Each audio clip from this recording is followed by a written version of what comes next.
My precious little son, my one thought has been to find out what's happening to you. There are so many things I want to say and don't know where to begin. There was banging at my door. Men dressed in army fatigues burst into my suite, knocking over everything in their way. One of them covered my head with a thick hood, while the other held me as I tried to break free. I found myself sprawled on the floor of a vehicle, a pair of boots pinning my body down. They drove for a while.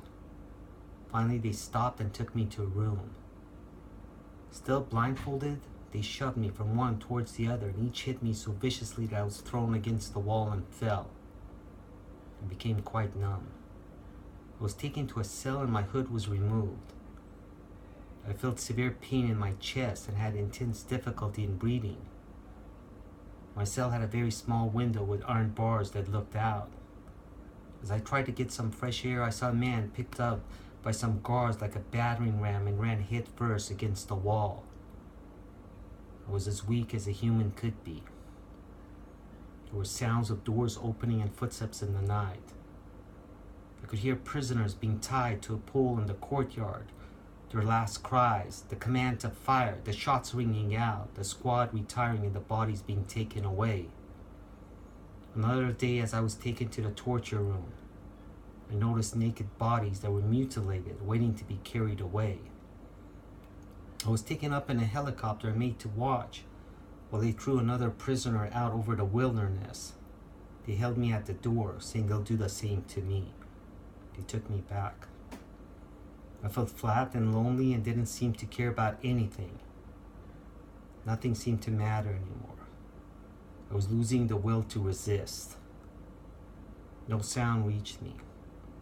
The silence was frightening. The darkness was frightening. I wanted to stop hearing the silence. I wanted to stop seeing the darkness. Everything was so black. Could a grave be any blacker? Life became purposeless.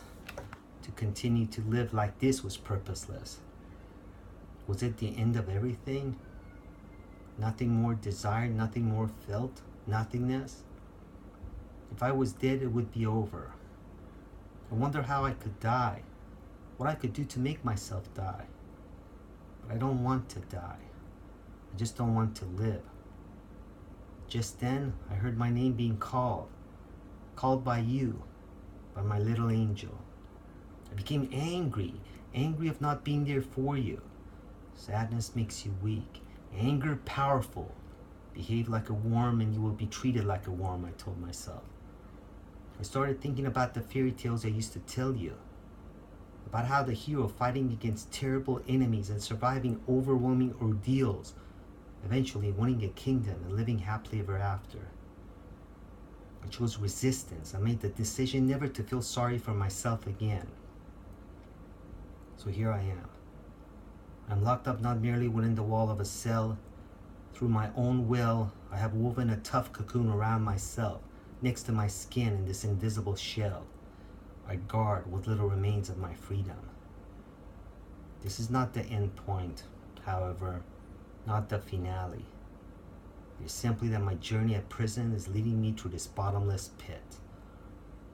Dear son, I know I will conquer this illness, and when we're together, the rest won't matter.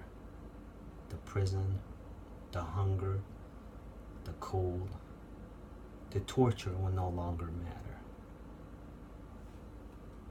Goodbye for now, my treasure.